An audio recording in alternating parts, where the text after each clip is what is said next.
Para sahabat insan terkasih, salve dan salam sejahtera untukmu semua. Di momen yang berrahmat ini, izinkanlah saya men-sharingkan intisari dan pesan sabda Allah dari bacaan Injil hari Minggu 9 Maret 2025, hari Minggu Prapaskah pertama. Teks Injil yang kita refleksikan adalah dari Injil Lukas bab 4 ayat 1 sampai 13. Kisah tentang pencobaan Yesus di padang gurun. Tema sentral yang akan kita renungkan bersama dari sapaan sabda Allah minggu ini adalah kesetiaan dan keteguhan iman dalam menghadapi aneka pencobaan dalam siara hidup kita. Saudara-saudari terkasih, ada dua intisari yang bisa kita refleksikan dari kisah pencobaan Yesus di padang gurun. Pertama, situasi padang gurun. TKP, tempat kejadian perkara di mana Yesus dicobai oleh iblis, adalah padang gurun. Dalam kitab suci, padang gurun merupakan tempat di mana Tuhan hadir dan menemani bangsa Israel dalam perjalanannya selama 40 tahun menuju tanah terjanji. Sebuah tempat yang hening dan sakral, jauh dari keributan dunia, tempat di mana Tuhan berbicara dari hati ke hati dengan manusia, tempat di mana Tuhan berfirman dan menyatakan kehendaknya kepada umat Israel. Namun di sisi lain, padang gurun adalah simbol dari situasi pergumulan dan pencobaan dalam hidup.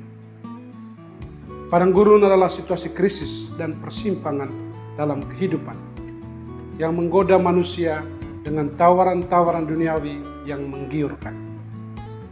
Demikian juga dialami oleh Yesus. Selama 40 hari, ia berpuasa di padang gurun, mengalami keheningan dan keintiman dengan Allah. Namun di tempat ini juga, Yesus mengalami pencobaan yang luar biasa. Kedua, kesetiaan dan keteguhan Yesus menghadapi situasi pencobaan. Sangatlah menarik bahwa meskipun Yesus adalah anak Allah, namun ia merasakan dan mengalami keterbatasan dan kelemahan manusia. Ia mengenal lapar, haus, dan rasa sakit. Dalam jati dirinya sebagai yang ilahi dan manusiawi, Yesus mengalami godaan yang ingin mengaburkan misinya, yakni memperjuangkan kerajaan Allah.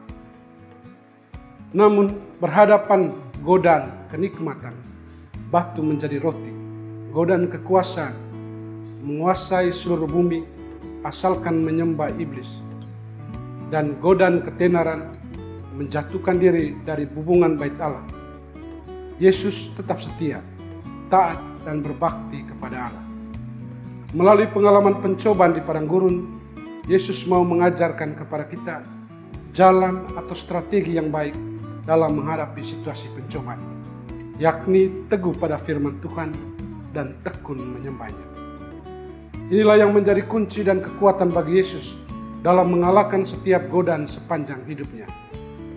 Ketaatan pada sabda Tuhan dan keteguhan iman menjadi senjata spiritual yang memenangkannya dalam setiap pergumulan hidupnya. Para sahabat insan terkasih, ada beberapa pesan inspiratif yang bisa kita refleksikan dari narasi Injil hari ini, yang membantu kita untuk memaknai dan menghidupi secara baik perjalanan spiritual kita di masa Prapaskah ini. Pesan pertama, membiarkan diri kita dibawa oleh Roh Kudus ke padang gurun kehidupan. Masa Prapaskah adalah momen retret agung, di mana kita masuk dalam keheningan, berhenti sejenak dari aneka kesibukan dan hiruk-pikuk dunia ini. Selama 40 hari masa Prapaskah ini, kita membiarkan diri dituntun oleh Roh Kudus untuk masuk ke dalam padang gurun spiritual, membangun keakraban dengan Tuhan, semakin membuka hati untuk mendengarkan dan mengimani firman-Nya.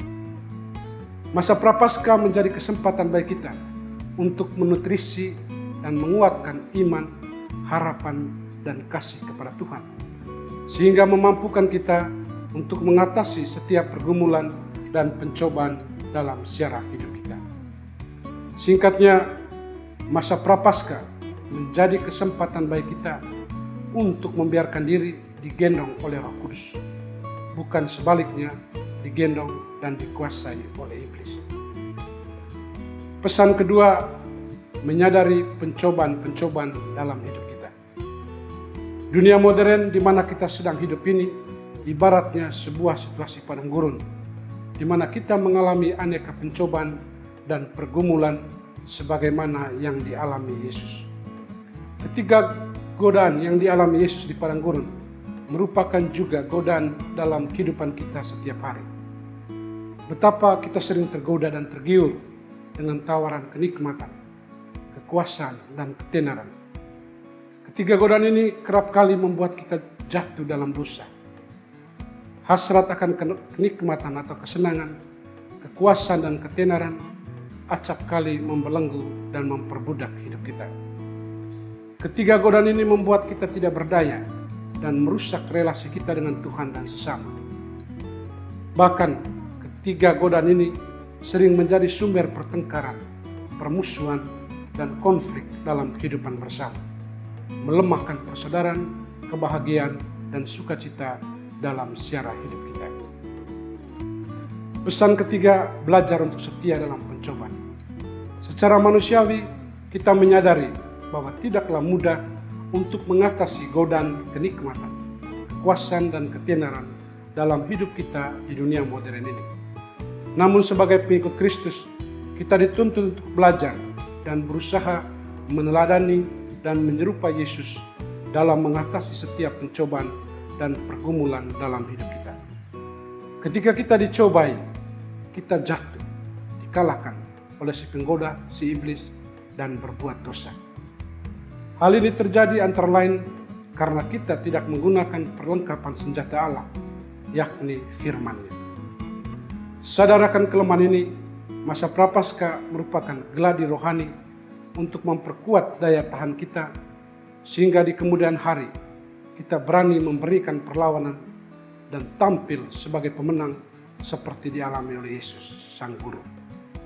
Selain itu, masa Prapaskah juga merupakan masa tobat, masa untuk berbalik kepada Tuhan, mengandalkan Tuhan dan kuasa-Nya, dan bukan mengandalkan diri sendiri yang adalah pribadi yang lemah dan rapuh. Saudara-saudari yang terkasih, marilah kita mohon rahmat Tuhan agar masa Prapaskah menjadi sebuah padang gurun spiritual bagi kita. Kesempatan untuk mengakrabkan diri dengan Tuhan dan menutrisi hidup kita dengan kekuatan sabda-Nya. Semoga kita menjadi pesiara iman dan harapan yang terus berjuang untuk merebut mahkota dengan kemenangan setiap kali menghadapi pencobaan di dunia ini. Semoga Tuhan selalu menemani dan memberkati hidup kita. Amin.